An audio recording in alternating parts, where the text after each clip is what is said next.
হাওড়া বালি থানার অন্তর্গত বালি কালীতলার উল্টো দিক জিটি রোডের পাশে একটি ফ্ল্যাট থেকে 5 জন মহিলা সহ 7 জন পুরুষকে গ্রেপ্তার করল হাওড়া সিটি পুলিশের ডিটেকটিভ ডিপার্টমেন্ট।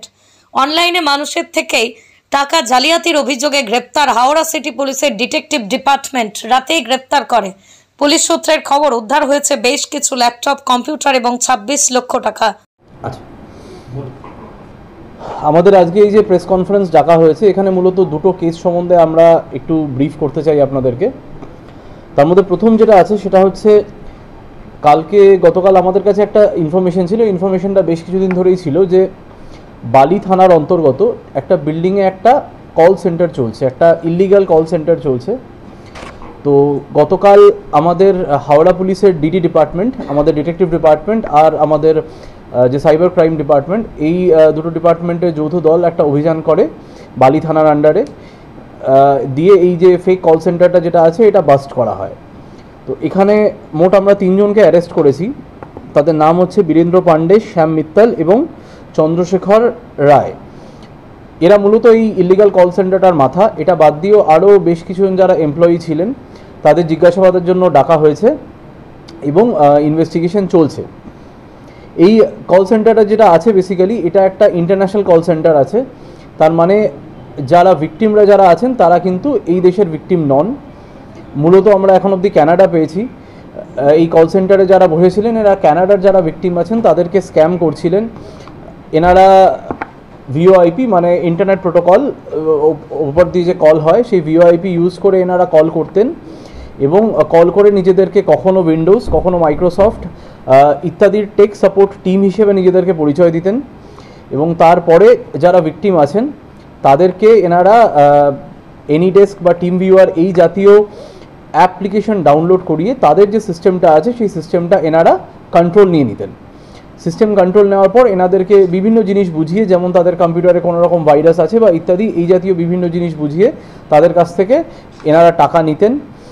টাকা নেওয়ার ধরনটাও বেশ অভিনব। সেটা হচ্ছে মেনলি এনারা বিটকয়েন ব্যবহার করতেন।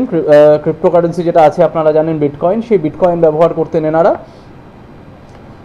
নিজেরাই বিটকয়েনের যে অ্যাড্রেস বা কিউআর কোড হয় সেটা জেনারেট করে ওনাদেরকে পাঠিয়ে দিতেন এবং সেই কিউআর কোডের মাধ্যমে টাকার লেনদেন হতো। তারপর সেই বিটকয়েনটাকে এখানে এনক্যাশ করিয়ে এনারা টাকা নিয়ে নিতেন। তো এইভাবেই চলছিল লোক ঠকানো। দিয়ে ফাইনালি যখন আমাদের নজরে আসে তখন আমাদের হাওড়ার ডিডি এবং সাইবার এরা রেড করে এই ইলিগাল কল সেন্টারটাকে বাস্ট করা হয় এবং 3 জনকে অ্যারেস্ট করা হয়। না, এটা হচ্ছে ফার্স্ট কেস। এখানে অ্যাকচুয়ালি দুটো কেস আছে। এবার এটা নিয়ে যদি আপনাদের কিছু থাকে, মানে এটা কিভাবে এই অপারেশনটা করতে, মানে কি চাই, এটা কতদিন এর অপারেশন চালাচ্ছে? এটা দেখুন এক্স্যাক্টলি কতদিন ধরে চলছে এটা তো এখনো তদন্ত সাপেক্ষ আছে, বাট বেশ কিছুদিন হয়েছে, মিনিমাম 6 মাস থেকে 1 বছর ধরে এটা চলছে।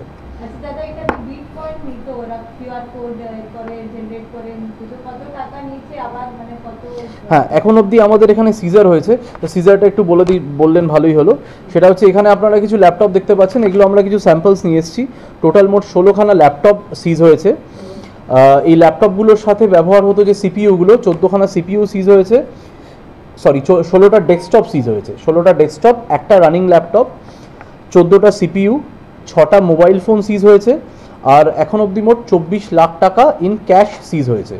টাকাটা আপনারা দেখতে পাচ্ছেন ওখানে। আর এটা ছাড়াও যেটা আছে সেটা হচ্ছে এদের যে ক্রিপ্টোকারেন্সি যে অ্যাকাউন্টটা আছে, সেফ প্যালের যে অ্যাকাউন্ট আছে, সেখানে অ্যারাউন্ড 25,300 কানাডিয়ান ডলার ওখানে আছে, ওটাও সিজ হয়েছে। না, মোডাস অপারেন্ডি ওটাই বলছি। এরা বেসিক্যালি প্রথমে কল লিস্ট জেনারেট করে নিত, করে নেওয়ার পর তারপর হচ্ছে লোকজনকে কল করা এবং এটা বোঝানো যে তাদের কম্পিউটারে কোনো রকম সমস্যা আছে। এনিডেস্ক বা টিম ভিউয়ার এই জাতীয় অ্যাপ ডাউনলোড করে রিমোটলি তাদের যে কম্পিউটার, তাদের যে মেশিনটা আছে সেটার অ্যাক্সেস নিয়ে নেওয়া, এটাই ছিল মোডাস অপারেন্ডি। একদমই, হ্যাঁ, নিজেদেরকে এনারা পরিচয় দিতেন মাইক্রোসফট বা উইন্ডোজের টেক সাপোর্ট হিসেবে, টেক সাপোর্ট টিম হিসেবে। এটা যে ছাপা মারা হয়েছে তার কি কোনো অভিযোগ হয়েছিল এটা নিয়ে? না না না, এটা ইনফরমেশন অনুযায়ী। এটা অ্যাকচুয়ালি আমাদের যে বালি ফায়ার স্টেশনটা আছে, হ্যাঁ, সেই সংলগ্ন এলাকা থেকে। এখানে কি আরো কেউ থাকতে পারে বলে আপনারা অনুমান করছেন? বা তদন্ত সাপেক্ষ, পুরোটাই তদন্ত সাপেক্ষ। হ্যাঁ, মোস্টলি লোকাল আছে। মানে আরো এতে অ্যারেস্ট হতে পারে?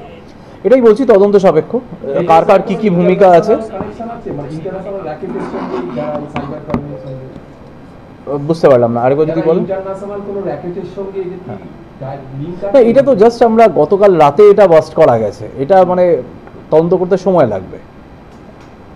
এটা যেটা আছে এটা বেসিক্যালি সাইবার ক্রাইম থানার কেস আছে। এটা একজন ব্যক্তির স্পেসিফিক কমপ্লেনে এই কেসটা করা হয়। আপনারা জানেন যে এই বিভিন্ন সোশ্যাল মিডিয়ার মাধ্যমে, যেমন টেলিগ্রাম হতে পারে, ইনস্টাগ্রাম হতে পারে, তার মাধ্যমে বিভিন্ন লোককে মানে এই প্রতারণার ফাঁদে ফেলা হয় যে কিছু একটা ইনভেস্ট করলে তার পরিবর্তে প্রচুর টাকা পাওয়া যাবে। তো এটা সেই ইনভেস্টমেন্টেরই গল্প আছে এখানে।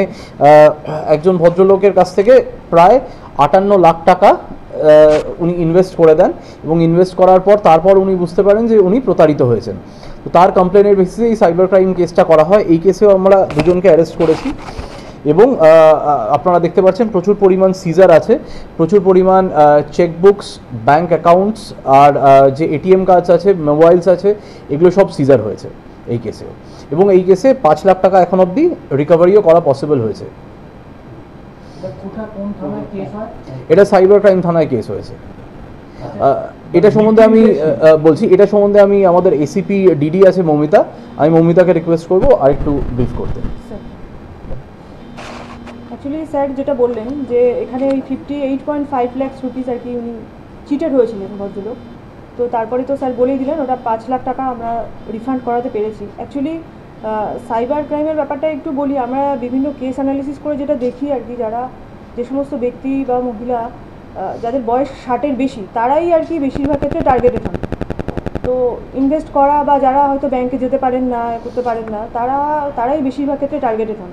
এক্ষেত্রেও আমরা এটা কেসটা পাওয়ার পরে বিভিন্নভাবে অ্যানালিসিস করে আমরা টার্গেট করি, এবং বাগুইয়াটি থেকে অ্যাকচুয়ালি যারা অ্যাকিউজড পারসনস আছে তাদেরকে দুজনকে আমরা টার্গেট করে ওখান থেকে আমরা অ্যারেস্ট করি। হ্যাঁ, নামটা আমি বলে দিচ্ছি। যে দুজন অ্যাকিউজডকে অ্যারেস্ট করা হয়েছে, একজন হলেন জয় হেলা আর একজন হলেন সৌরভ বোহানিয়া।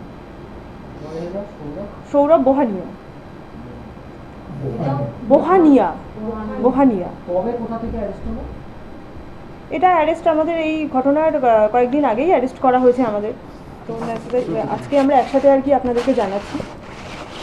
চেকবুক এটা অ্যাকচুয়ালি হয়েছিল 2024 সালের অগস্ট মাসে, 3/8/2024।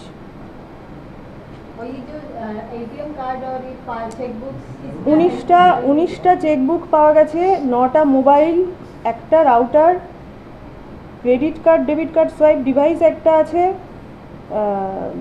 9টা আর কি ডিফারেন্ট ট্রেডিং কোম্পানিসের মানে স্ট্যাম্প পাওয়া গেছে, ডেবিট কার্ড পাওয়া গেছে 38, ব্ল্যাঙ্ক স্ট্যাম্প পেপার পাওয়া গেছে 11টা, আর বিভিন্ন কোম্পানির নামের নেম প্লেট রয়েছে 6টা। এখনও পর্যন্ত আমরা এটা পেয়েছি।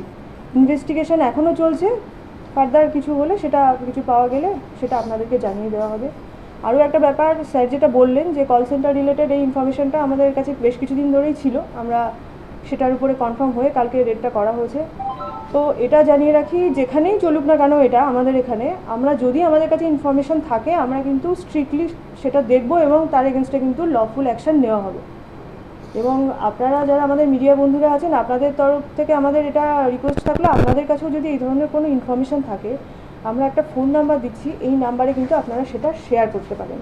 ফোন নাম্বারটা প্লিজ একটু নোট করে নিন, 987-556-1737,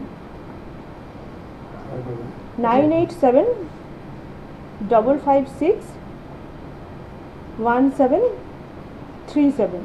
আর সেকেন্ড যেটা বললেন এই যে যেটা অভিযোগের ভিত্তিতে আপনারা ওটা কি কোনো চিট ফান্ড সংস্থা? না, চিট ফান্ড সংস্থা নয়, অ্যাকচুয়ালি টেলিগ্রামের মাধ্যমে ওনার কাছে আর কি একটা প্রপোজাল আসে টাকা ইনভেস্ট করার। তো ওনাকে সেইভাবে কনভিন্স করাতে পারে, উনি সেখানে অ্যাকাউন্ট খোলেন। এটা HDFC ব্যাংকের তরফ থেকে এটা ওনার কাছে প্রপোজাল আসে, যারা আর কি অ্যাকচুয়ালি অ্যাকিউজড আছে তাদের রিপ্রেজেন্টেটিভ হিসাবে ওনাকে ফোন করেন। তো ন্যাচারালি উনি কনভিন্সড হয়ে যান, উনি অ্যাকাউন্ট খোলেন এবং সেখানে তাদের কথা মতো কনস্ট্যান্টলি এরকমভাবে ইনভেস্ট করতে থাকেন। তারপরে উনি যখন বোঝেন যে উনি চিটেড হয়েছেন, তারপর উনি সাইবার ক্রাইম কেসে এসে কমপ্লেন করে। এরা কোন জায়গায় অফিস করে এটা অপারেশনটা চালাচ্ছে? অ্যাকচুয়ালি কোন জায়গা এদের তো পার্টিকুলার ওরকম এক জায়গায় কোনো রকম অফিস এখনও পর্যন্ত আমরা পাইনি, যদিও সেটা তদন্ত সাপেক্ষ এখনও চলছে। এটা তো বাড়িতে বসেও করা যায়, ঠিক আছে। আরও বিভিন্ন জায়গা খতিয়ে দেখা হচ্ছে, ওরকম কোনো অফিস এখনও পর্যন্ত পাওয়া যায়নি, এটা ওনার বাড়ি থেকে পাওয়া গেছে। আচ্ছা, বাড়িতে কি তার মানে কাজ করছিল নাকি? বাড়ি থেকেও করতে পারেন, ওনাদের কোনো অফিসও এনাদের তো অ্যাকচুয়ালি নেটওয়ার্কটা অনেকখানি লম্বা থাকে, তো ন্যাচারালি হয়তো আরও আমরা এখনও তদন্ত চলছে, ইন্টারোগেশন এখনও চলছে, ওনারা পিসিতেই আছেন, তো সেটা থেকে আমরা জানার চেষ্টা করছি এক্স্যাক্ট ওনাদের কোনো ডেডিকেটেড এরকম অফিস আছে কিনা যেখান থেকে। কত তারিখে অ্যারেস্ট করা হয়েছে? এটা 14 তারিখে আমরা অ্যারেস্ট করেছি। এখন তো আমরা পিসিতে আছে। HDFC बैंकेर नाम पर হ্যাঁ হ্যাঁ হ্যাঁ, HDFC ব্যাংকের নাম। मैडम इस विधाननगर केस में जो शिकायतकर्ता महिला है वो कहाँ की? विधाननगर केस विधाननगर से इनको अरेस्ट किया गया, वो शिकायतकर्ता महिला कहाँ की? नहीं, महिला नहीं है, महिला नहीं है, महिला नहीं था। यहीं के। हाँ हाँ, हाँ खुदा का बोटानिकल गार्डन, हाँ हाँ हाँ। बोटानिकल गार्डन पीएस के अंतर्गत।